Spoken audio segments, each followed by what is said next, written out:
Picture this. You're a professional decoy, looking like absolute fire in 6-inch stilettos, getting paid to catch a dirty cheater in the act. Easy money, right? Wrong! The target drops dead. The Russian mob is suddenly blowing up your phone, and you're officially the world's most stylish person of interest. Now, Ryan has to go on the run with the only man more annoying than the hitman. Her high school crush turned I have no personality, Detective Gabriel. We're talking forced proximity with a man who thinks your career is a felony. Strap him for Decoy and Stilettos. It's chaotic, slow burn disaster where the only thing sharper than the wit is the footwear. Seriously, if you like your romance with a high body count and even higher heels, stay tuned.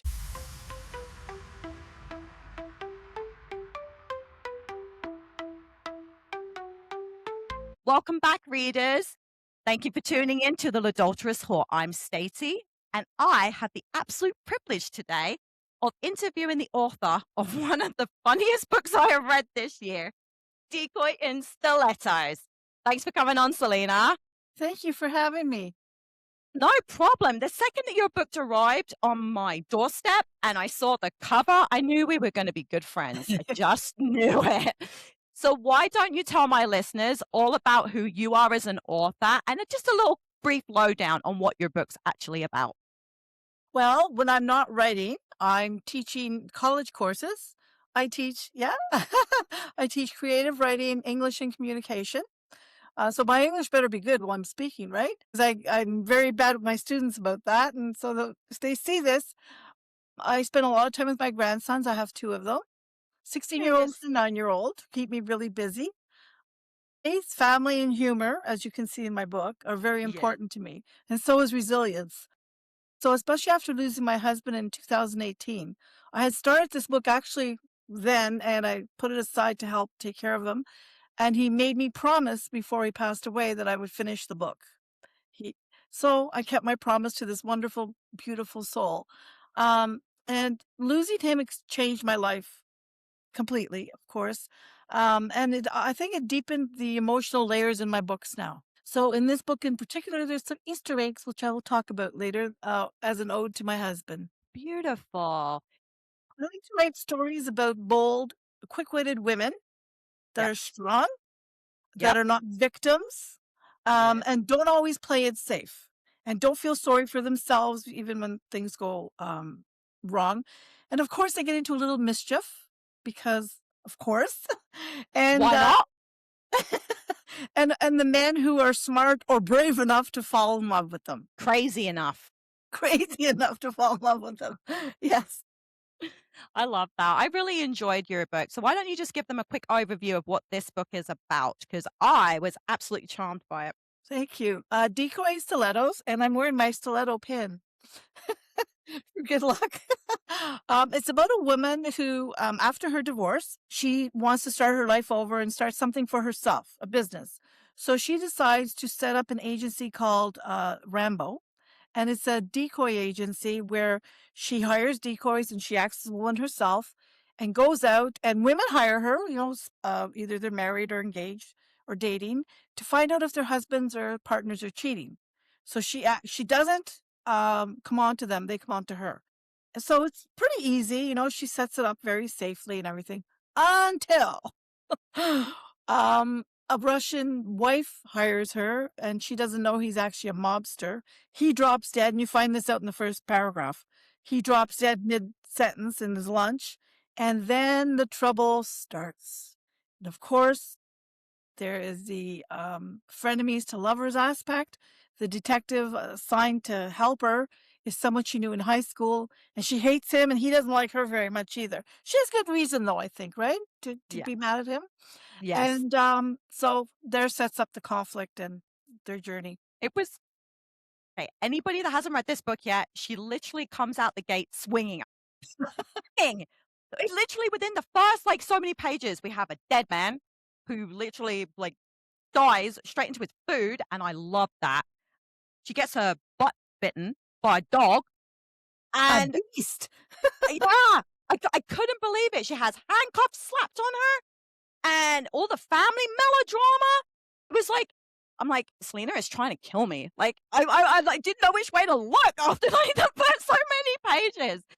So, what made you decide to come out the gate swinging like that? What made you go this route for your storytelling to give everybody a big punch in the face right in the get go? I don't believe in easing readers into the story. I believe it. Because you know what? In real life, we rarely get a gentle start, right? I mean, we come out screaming. Day one, we're shot out there screaming and slapped on the butt. So I wanted to do it because it's a romantic suspense. I didn't want a slow simmer at the beginning. So I want Yeah. readers to leap forward, start reading and go, oh my God, what's going on here? I need to know why, who, what. I need to know. And that's why I did it the way I did. But you really it was genius. Honestly, it was genius because I was hooked so quickly that I was flicking the pages so quick. My eyes got huge. My husband's like, "Please tell me you're not reading smart." I'm like, "No."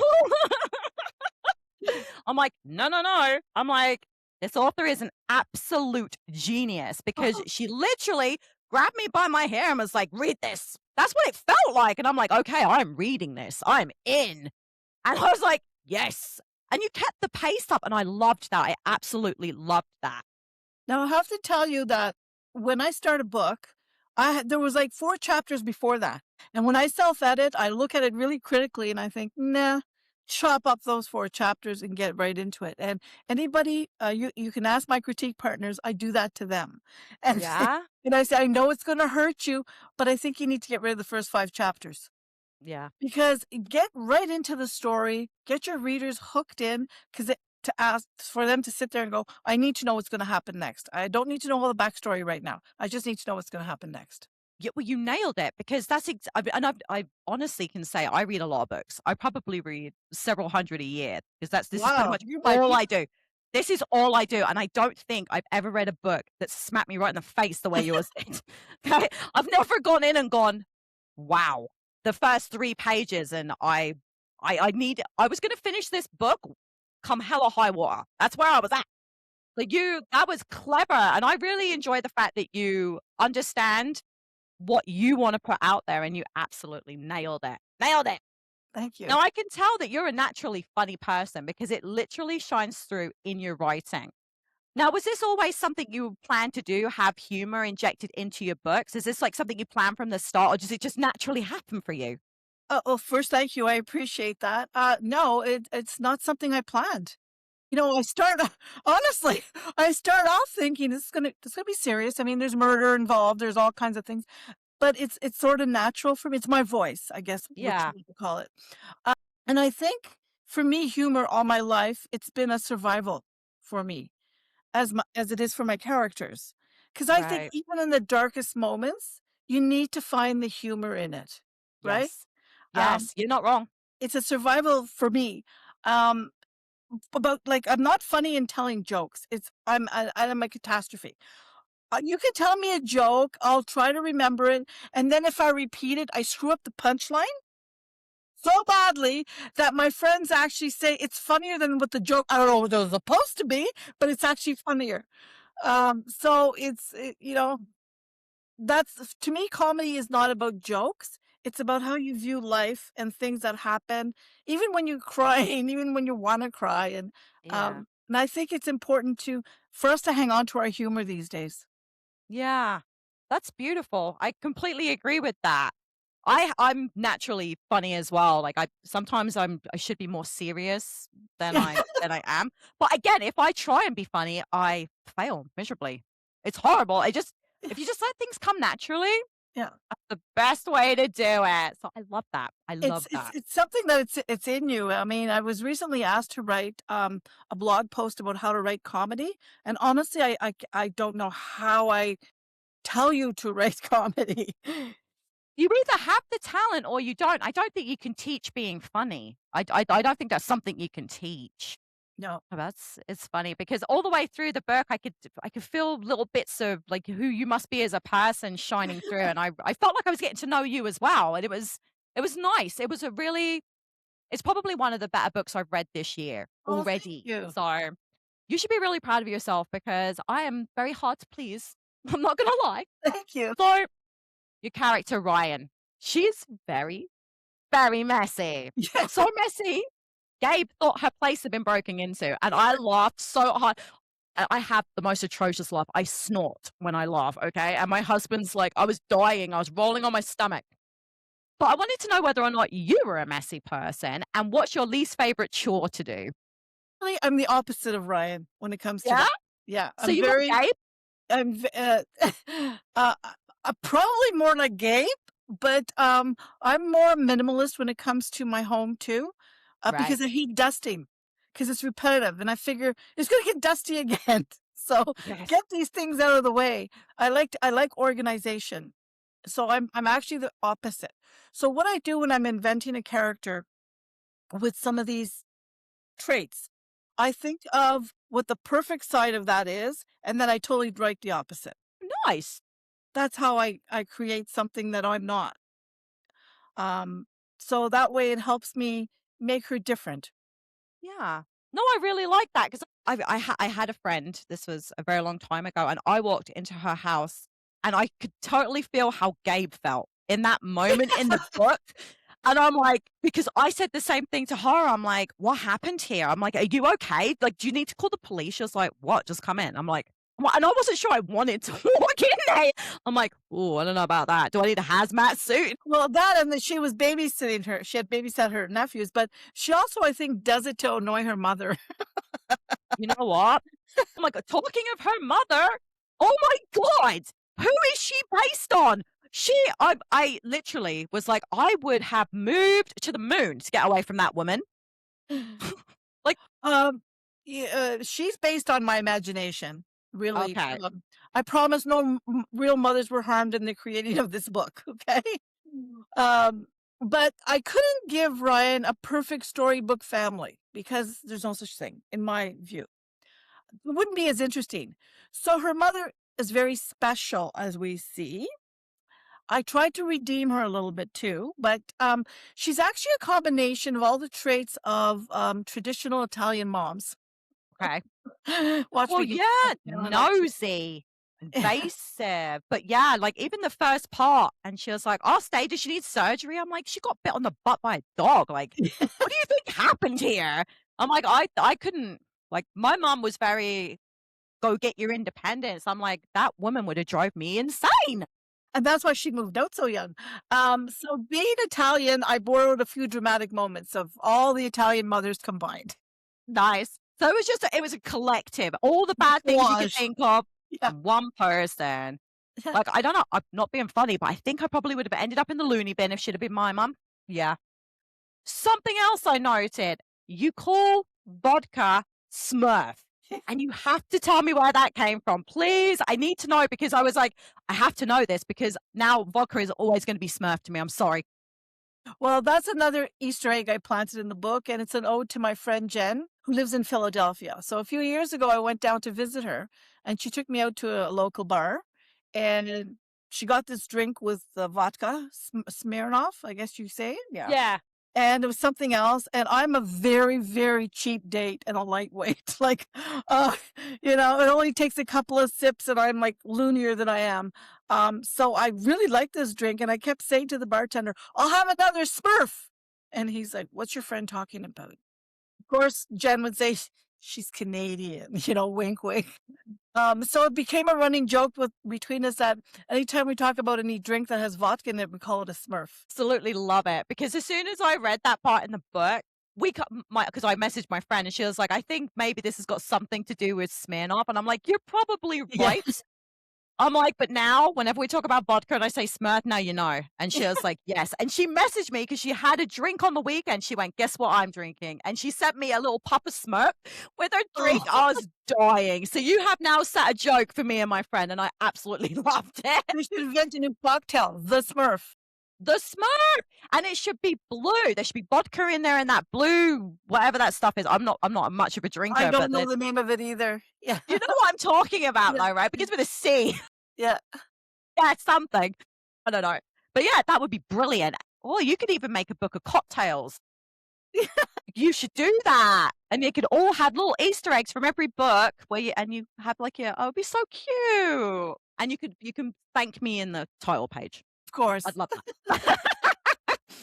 It's funny because I found one of your quotes in your book, and I very rarely pick out quotes from books because it doesn't fit in my head.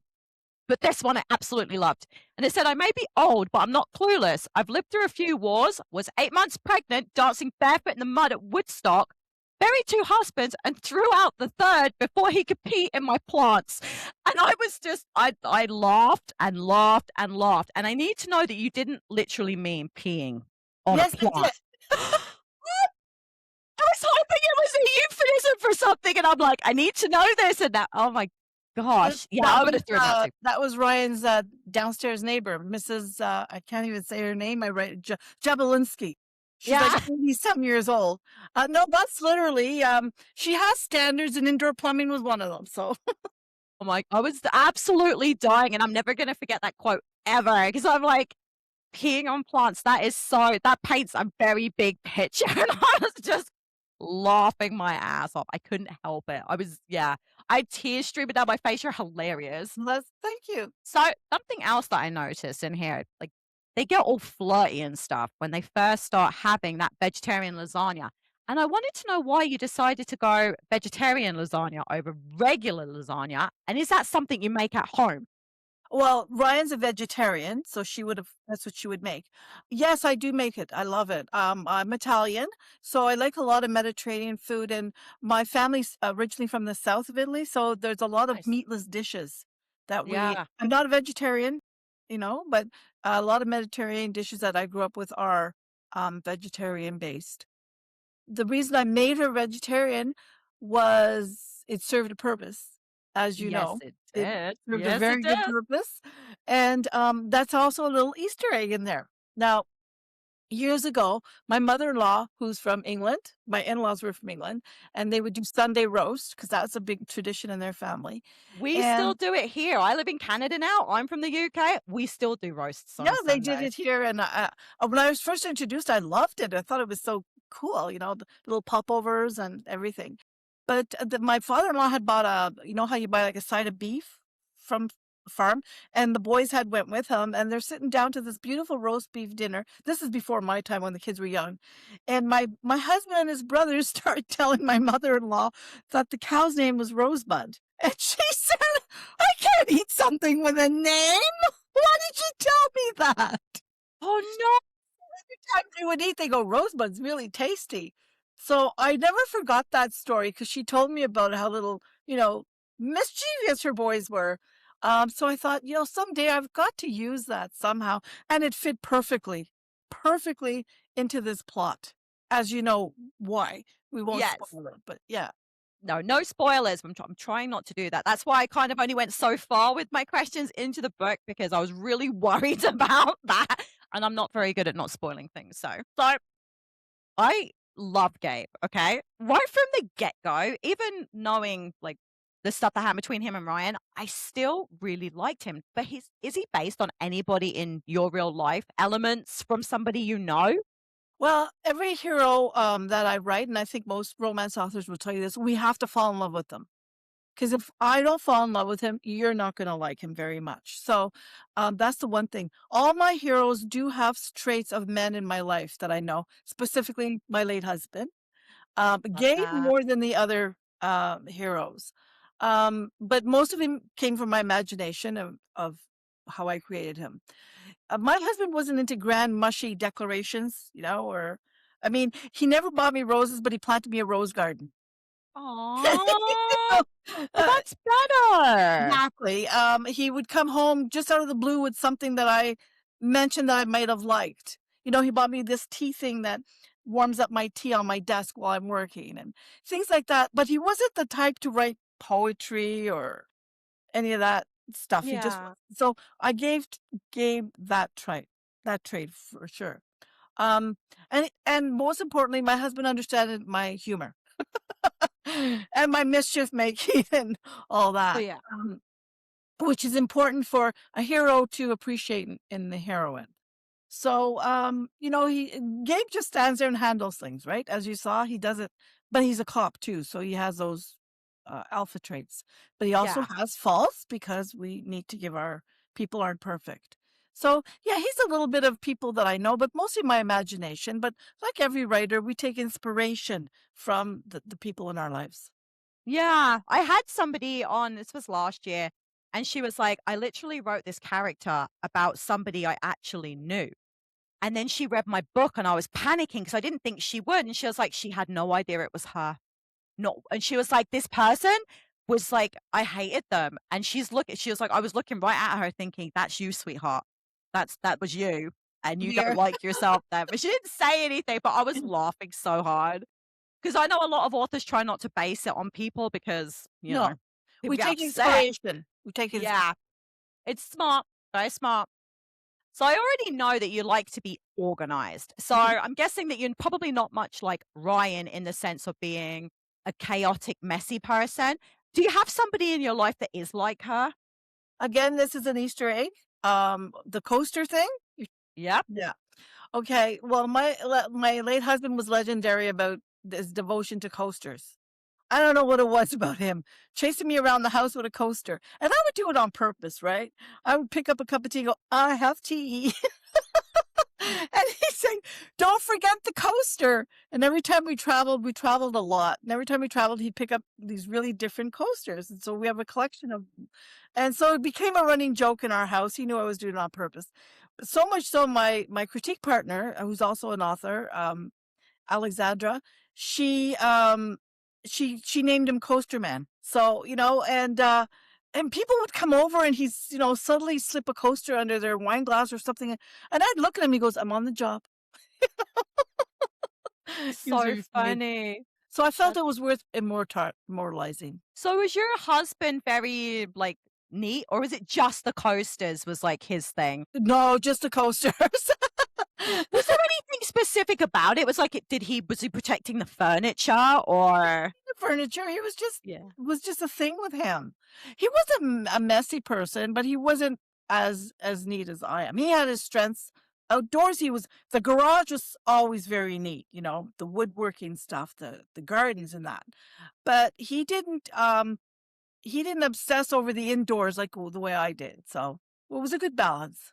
Oh, I love that. Because I know that you sent me the coaster. I actually put it up on my wall, Yeah. like a coaster to go with the book. And I thought it was really funny that you kind of incorporated a coaster into a romance book. And I'm really glad that you told me the story to go with it.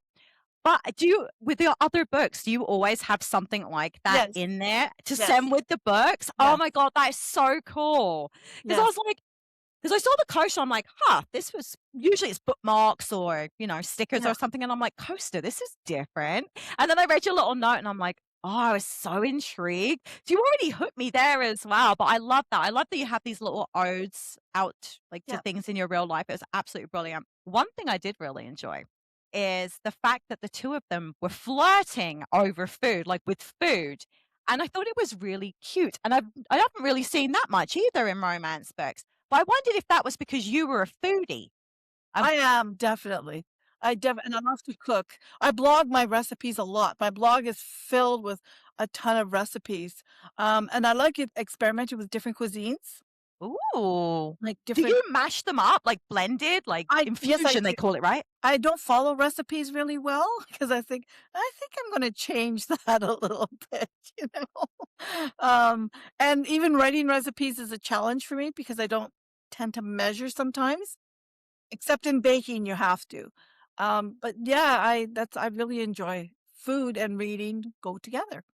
I love that. What's your favorite thing to eat then? Well, something very quick and comforting because now that I'm just cooking for myself, I like quick and comforting and something simple like I love homemade pasta. I make my own pasta Oh, and I love it. And it's something like very simple with some good olive oil, lemon, some Romano cheese, pine nuts, um, in garlic, roasted garlic. love That that. is my comfort meal for me. Oh, I love that. I can't I have, rheumatoid arthritis. I'm not supposed to eat pasta, but Oh, somebody turned around and said to me, "If you make it yourself, it's not like the stuff you get in a packet." So I'm like, yeah. "I should try that." Now I think I might give it a go. I also buy European flour. Yeah. Oh, okay. Okay, I should look into that because because I'm in Alberta. There must be places online to order. yes, there is, because the flour they use in Europe doesn't have the same additives that we have here. So people who have Yeah. issues with gluten or flour, and if they use European flour, it really doesn't affect you. Yeah, my friend went to Italy for a week and she was like, she ate pasta like twice a day and she lost Mhm. 6 pounds. Oh, yeah. Yeah. It's because they don't put a lot of additives in it. No, she was like, and it was the most delicious food. They walked everywhere. I'm like, I should be living in Italy. I'm in the wrong country. I moved to the wrong place. So let's say you got to have a dinner date with one of your two lead characters. Who are you picking to have food with, Gabe or Ryan? I think both would be a blast, especially Gabe looking into those blue eyes. Yeah, but they'd be flirting with each other the whole time. You want the That's attention right. on you. But I think Ryan, because I think we'd laugh a lot, probably Yeah. say a lot of inappropriate things, you know? But I'd be keeping my eye on my back because she tends to bring mischief and danger into her life. Oh, she really does. But I picked the same person too. I was like, as much as I would like to do I don't think we'd have a lot in common, but me and Ryan, oh yeah. Yeah. But she'd probably get me drunk and we'd get into a lot of trouble, but I think that would be wild. Then you can call Gabe to bail you out. This is bail us out. Yeah, we'd probably be in jail, probably be the one arresting us. Yeah. Now, one of the things that I really did enjoy about your book was that ending. Wow. Now, what made you decide to wrap up the story this way? And have you ever considered doing a next installment from the pair of them? I wrapped it up because I wanted it to be earned. I wanted the ending to be really as realistic as I can be. I do that with all my books. I like it to be earned, and every book I have always have some unresolved pain. That something will never ever be resolved. It's just the way it is in life. And No, I that's think I right. did this with this book. So I wanted the reader to go, "Oh, okay. I know these are going to make it." Because to me, the most important part of a happy ending for a romance is that not only did they get together, we see their journey, but that the reader can think, you know what, 10 years from now, they're still going to be together. These people are going to make it. Sickness, health, in law problems, children, whatever is thrown in their way, they're going to go through it because they've already went through so much together. So I Yeah. wanted, and people who really love the book have asked me, can you do a sequel? Can you do a sequel? And I thought, you know what? They've earned it. I think I'll do a novella follow up. There's a lot of potential there. And also Gabe, mostly Gabe, but Ryan also will appear in my next book, Oh, cool. make an appearance, a cameo in there. But I think they deserve a novella of what their life is like a few I years. would like to know. So, yes, I'm fully on board with that. Now, if you could have any, and I mean anybody, any celebrity narrate this book, who would you pick? That's a hard question because I'm not really celebrity centric. Honestly, I think I'd pick someone who could, capture the wit, the snap, the tension, um, how of the characters. So, I don't care if they're famous or not, as long as the voice would capture them. So you didn't, when you were writing the book, you didn't like, there wasn't like a famous person that would pop into your head and you kind of, No, no, really? no, I never have that. I mean, I've asked that, and, I can picture the characters in my head, how they look like and how they sound, but it's never attributed to an actor. Ooh, because I know as a reader, that's something we do. We pick people that are famous or that we've seen somewhere to kind of to keep the story playing in our heads. And I always wondered if authors kind of did the same thing when they're writing it. But Personally, I don't. I know many authors do, and then I mean, I've talked to authors who regret doing that and announcing it because sometimes the actor is problematic after problems. They've said or done stuff that really isn't.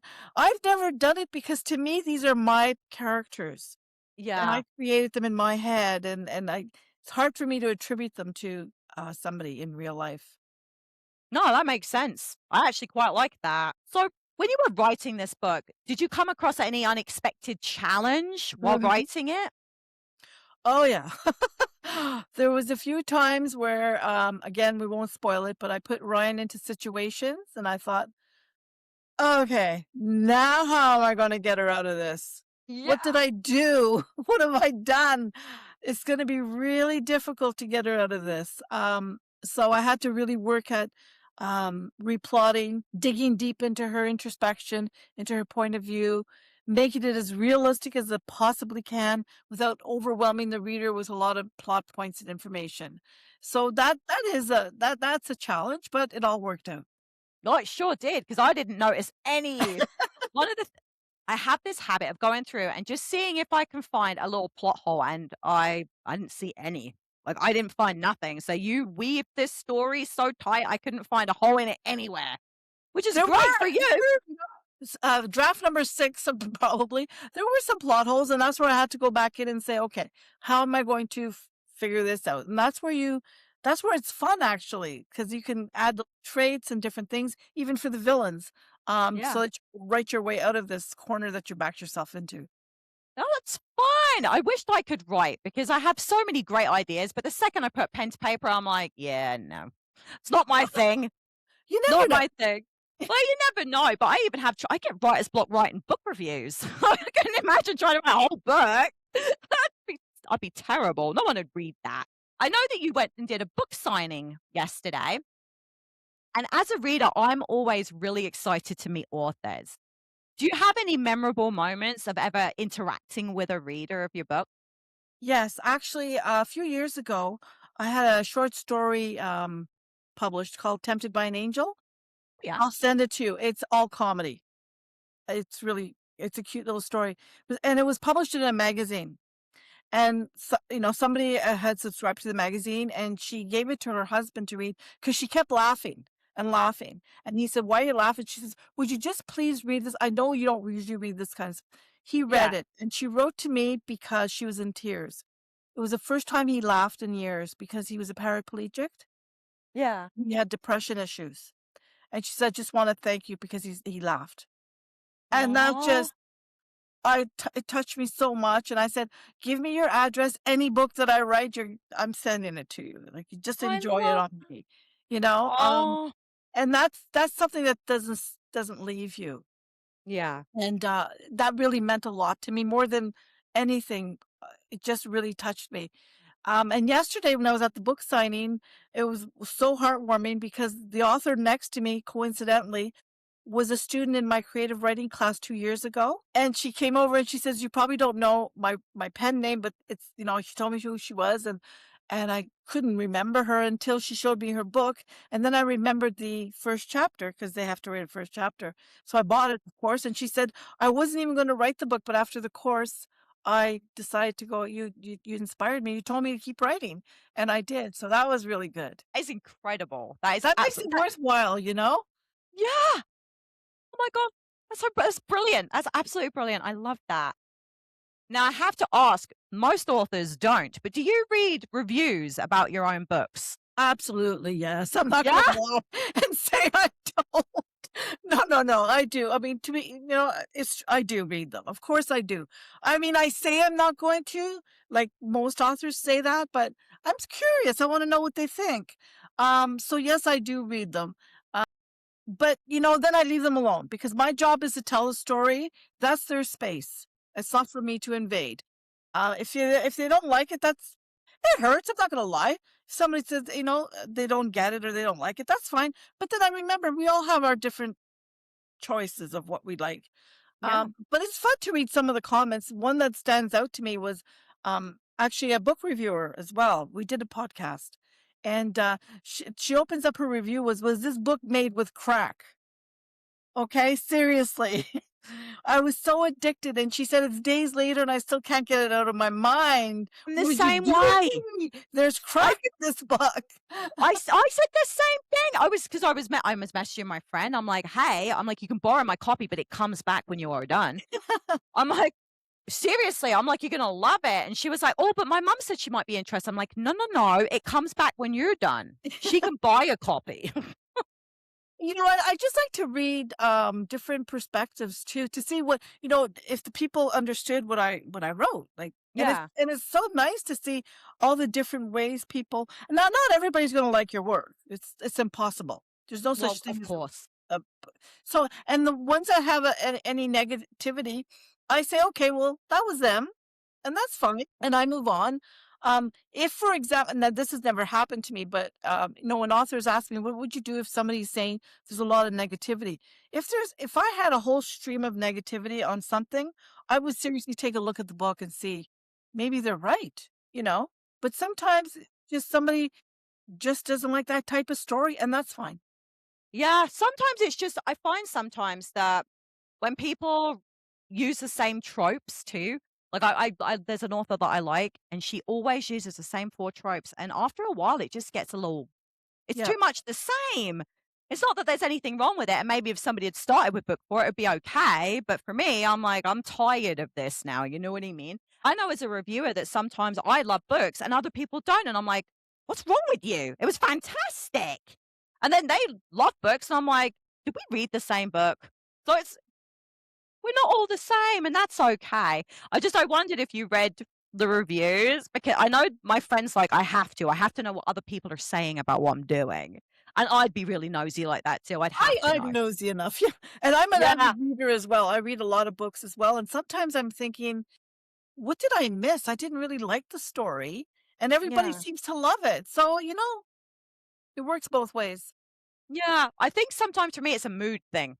If I'm not in the right mood, I will put it to one side until I'm in the right space to appreciate what I'm reading, so I know that about myself. Your book cover, who designed that? Oh, he did a fabulous job. Really? His name is Scott Carpenter, and I highly, highly recommend him. He's an author as well, so he understands the process. But I'm pretty sure he drank a few Smurfs after dealing with me. I'm pretty sure he needed the Smurfs because we went back and forth like so many times. And it's not that I'm picky, maybe I am, I don't know, or particular. But I had it in, when you have a vision and I didn't know what I wanted on the cover, but I know I wanted it to project suspense, a little bit of sexy, just all wrapped into one. And I think he did a fabulous job. He really did. I thought it was great. Like, I'm not normally one for people on covers of books, but that nailed it. It told exactly what you were gonna find in here too, and I'm like, "Yes." The girl who did my trailer did the same thing. Have a trailer of the book. She captured the book really well. It's amazing. It's absolutely amazing. I think that the whole thing from start to finish, covered like, concept to completion, I think you nailed it. You nailed it for me. Thank you. It was brilliant. Now, how much of the plot did you plan in advance, and how much of it did it get changed as you were writing it? I'm a plotter, definitely. Yeah. I don't write. I really admire authors who can sit there and just get it all out. I can't do that. I have to plot. So I plotted the whole book, and then I interview my characters, my main characters and my villains. I interview them and speak as if it was me, so I could really understand them a lot to make them Well, three that's clever. dimensional. Um, but it doesn't mean that I stuck to the plot either or the outline. Because as you're writing, things change and you think, oh, I think I'll do it this way. So, yes, Yeah. things did change along the way, but I mainly knew how it was going to start and what the climax was gonna be and how it was gonna end. Awesome. I wonder because everybody is so different. I don't think I've had the same author tell me the same answer twice. No, It's we all have our own way yeah, of doing it, and what yeah, works for me will not work for everybody else. exactly. And I'm actually blown away with how much I've learned from talking to people like you, and that there is no right or wrong way to do it. And that I No, thought there was. I thought everybody had to follow this template of how to get a book written, and I'm like, no. I had one author come on and she said, I start at the end and work my way backwards. that's interesting too. I'm like, "How?" And she was like, "Well, I need to know how the book's gonna finish to know how to get the steps away from it." She was like, "Trying to write it the like, you know, start to" she's like, "Nah, I can't do it." She said it took me 6 months to write 2 chapters that way. She said, "I finished it in 4 writing it backwards." I'm And like, I edit and polish as I go along. So I do one chapter and I edit and polish it, go to the next one and then, the whole process all over again. But, yeah, there's no rules. There's no "No, rules. You just do no." what how and I try to do it the other way. It's called pansters, where they just write. I can't do it. I need to know. I need to have direction. Yeah, you need a little bit of a framework. I I do. get that. I get that. So obviously you teach creative writing courses, but are you an avid reader? And if you are, what book got you into reading? Uh, I've been reading since I can't remember when. Well, in my day, we didn't really have many television stations, No. maybe two. And we didn't, TV wasn't a big part of our lives the way it is with people now. But I'm the youngest of five siblings. So I don't remember the exact book, but I remember being read to and then trying to read myself. But I think I was about 10 years old where I got into my older sibling's stash and picked up Mario Puzo's The Godfather. Oh, what? Years ago. And I started reading it, and I'd run upstairs after school or after my homework and oh, it just found it so captivating and interesting. So I've always loved mob stories that way. But it's so funny because I was taught my sister lives in Italy, by the way. So we talk a lot on the phone and we were talking about reading and she said to me, did you ever never get suspicious why the batteries in your flashlight never ran out?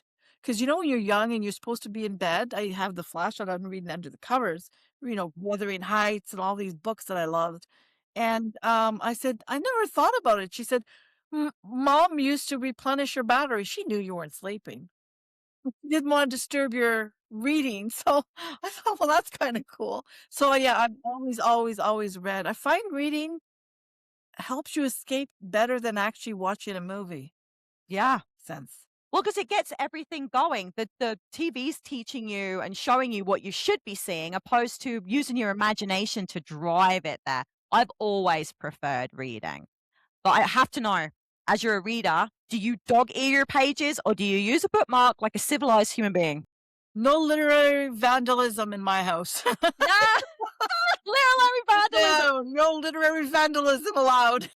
I'm stealing that. I love that. That is so much better. Literary vandalism. That is I perfect. use bookmarks. Definitely Good. Definitely. Good. I No, had no one. bending the pages. No, the spot. No bookmarks. No, I had an author come on, and normally they say bookmark because that's just I've got a running tally going. And she was like, "Oh, I open the book up and lay it flat, like with the page open." And I was cringing, and I was trying not to let it show on my face, but my face gives everything away. She was like, "You hate me now, don't you?" I'm like, "I'm so tempted to scrap this episode. It's not even funny." And she starts laughing. Yeah, And if I I'm doing research, I still like researching with books. It's just it feels more like research when I'm researching with books. I use yeah. sticky notepads to bookmark any pages that I want to make notes about.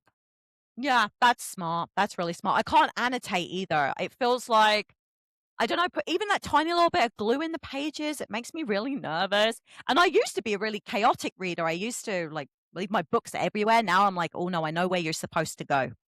Like you go here on this slot. And if you're not where you're supposed to be, oh no, I know if someone's taken you.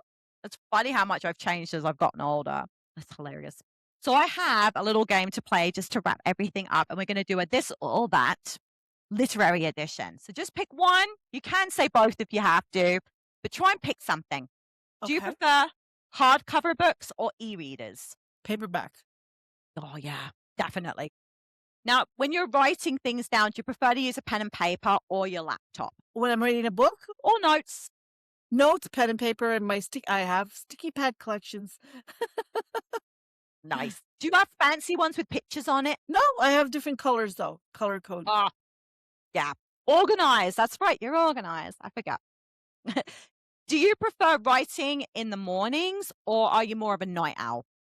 Definitely mornings. I like the quiet of the mornings. I like the beginning of the day to start with because my brain works better in the morning. By 6 o'clock, I'm pajama time. I see it.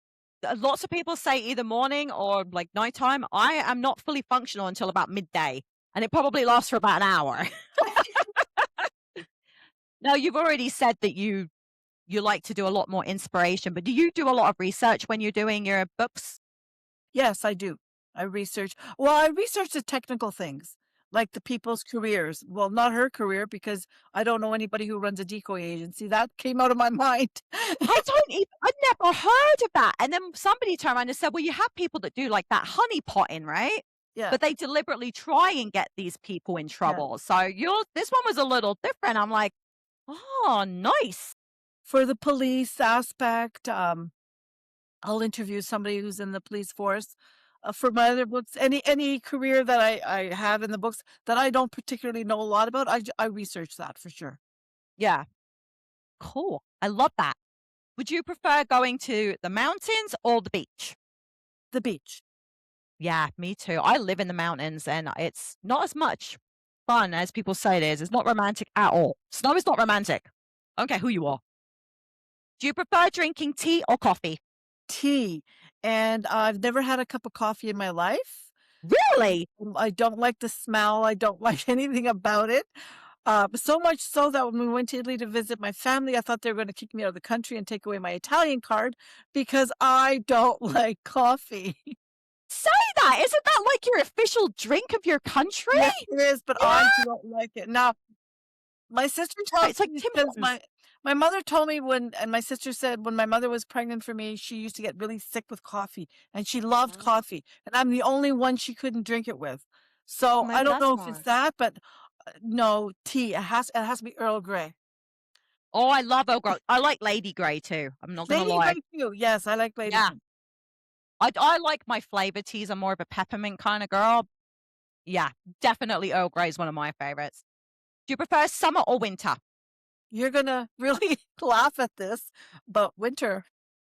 Really? Yeah, I'm a Canadian through and through. I love snowy days. I used to love the winter sports when I was able to ski and skate and that kind of thing. Hockey is big in our family, but I like to get a skate to the beach. Yeah. Yeah. It'd be a What do nice you reprieve. So who's your hockey team then? Ottawa Senators, of course. Of course. Okay. I will not hate you too badly as I'm in Calgary. It used I to will be forgive you. Montreal Canadiens when we didn't have a hockey team, but since we have our own hockey team. I think Actually, that my makes sense. favorite hockey players are my grandsons. That's what I'm supposed to say Oh. first. Aw, I love that. Now, do you prefer to write in a quiet study or in a busy cafe? Oh, no, at home in my own peaceful, quiet, writing room. I have my own writing room set up and, Cool. I have, I have mu I can't be quiet though. I have to have background music or something. Has to be in the Yeah. background. But no, at home, I don't think I could write in a cafe. I've never Oh, tried some it. authors love it. I They get can't. all their ideas from watching people. I'd feel I would know if I'd feel people looking at me and wondering what I'm writing. I don't know, it wouldn't be comfortable for me. I don't blame you. I prefer to, if I'm when I'm working, I prefer to be in my house, in my space. Yeah. So I get it. Do you like to travel or do you prefer to stay home? Well, I traveled a lot with my husband. We did a lot of traveling, but now I have no desire. I stay home. That makes sense. Are you more of a cat person or a dog person? Definitely dog. Me too. All the cat Me too. people out there going, I don't like her. Nothing against cats. They're cute. Dogs are just so goofy and so cuddly and yeah, like Yeah, definitely dog. I'm a dog person too. You probably see my arm moving. We got a baby chihuahua and she keeps Oh, biting me. So I'm just trying to keep her at bay with her piggy momos. we had dogs, but now I have the best of both worlds because I have a grand dog. So I take her whenever I can, and then I don't have the responsibility.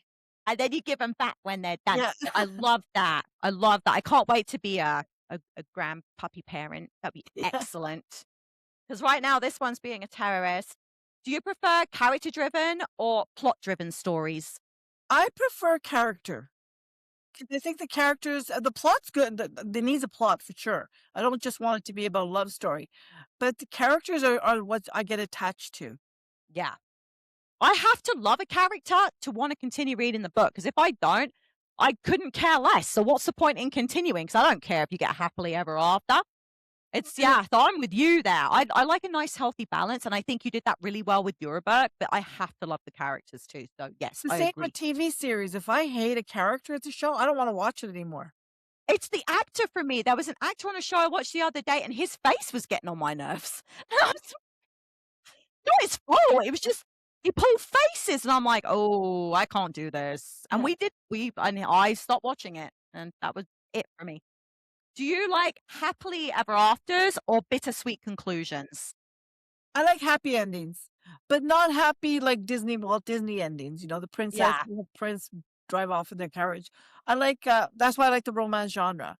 It has to have a happy ending or a happy for now, at least, to know that Yeah. Yeah. something's gonna happen. I like that. Okay. What's worse, reader's block or writer's block? Writer's block is worse, but Yeah. I don't really believe that we do get blocked. I think we get distracted. So I don't think your creativity blocks. I think you get distracted, or you're tired, or you got too many other things on your mind, so you don't write anymore. But Yeah. that's difficult. Yeah, I bet.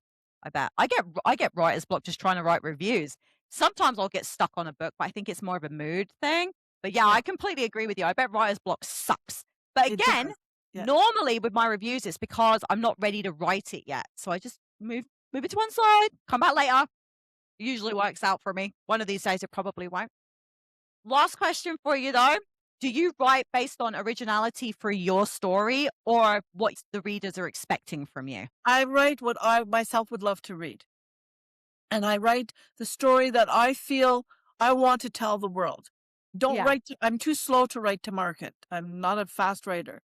So what my readers expect, I don't know what they expect because um everybody's got different tastes. And I Yeah. don't write on trends, as you probably noticed. Yeah. Oh, like, you remember when there was a vampire trend and people Oh, were saying, yeah. "Why don't you write about a vampire?" I said, "My vampire would faint at the sight of blood. That's how good I'd be at that, you know? Yeah. That's not gonna work." Right now, I know that sports romances are really big. Yes. I can't force myself into a slot. What is your current work in progress and when can readers expect to be able to read it? I hope they'll be able to read it by the end of the year. It is a Nice. suspense thriller. And it's about a mob's daughter, mafia princess. Ooh! She don't like to be called that, but it's an undercover cop who has a task of pretending to be her bodyguard because he wants to nail her family. Oh! Oh my There's a lot of gosh. action, betrayal, tension, moral conflict, of course, a lot of chemistry. Love it. There will be some, I wouldn't say humor like there is in Decoy and Stilettos, but there will be the sarcasm and the wit and all that kind of thing. But I've been working on this one for a long, long time as well. Uh, Nice. I like that you don't rush your work. I like that because it no, not shows. fast enough. It shows. I like to put up the best that I can. Yeah. You're not there to put stuff out for just to the sake of putting stuff out there. You're putting That's stuff right. out there that is solid and well written, and I love it because it really showed. This was one of the things that I loved most about your book is that I could tell that your writing was on point and it all flowed. I couldn't find anything that I found technically wrong with it. I guess my biggest thing was that I need another book. That was it. I'm like, oh, I felt like I was like, I just lost my best friend. And I want more. I want I more. actually had a hangover after that book. I Yeah. miss them. I miss them. I want to know what they're up to next and what they're going to do next. So I think to cure that is to write a novella about them. I'd love to see that. Now, why don't you let all my listeners know where they can find your book to buy and where they can find you on your social medias? Well, you can find me at selenarobins.com. That is my website and my blog. I'm on Facebook, Instagram, and TikTok. And you can buy all my books on Amazon worldwide, all the Amazons, Barnes and Noble, Kobo. I'm actually wide, so I'm on all the platforms. Excellent. And I I've love to hear abs- from readers. Oh, I love it. I love being able to connect with authors online. I absolutely love it. And I love that you're in all the places that I am already currently got platforms. I have really enjoyed interviewing you. This was so much fun. Like we've been recording for almost an hour and I didn't feel that way at all. Oh, thank you. I enjoyed it too. I'm not as nervous as I thought I was going to be. No, you came across beautifully. Thank you. I hope my readers will go out and buy your book and give you a review online. I found it brilliant. You're going to be able to find my review online very, very soon, guys. So you should be paying attention to what I have to say about a book because everything I say is honest. And it's brilliant. And I'm telling you right now, you need to buy it. I hope that you guys have enjoyed our interview and that you have the reading week that you deserve. And I will catch you next time. Thank you so much for coming on, Selena. And I hope we can do this again soon. Take care, guys.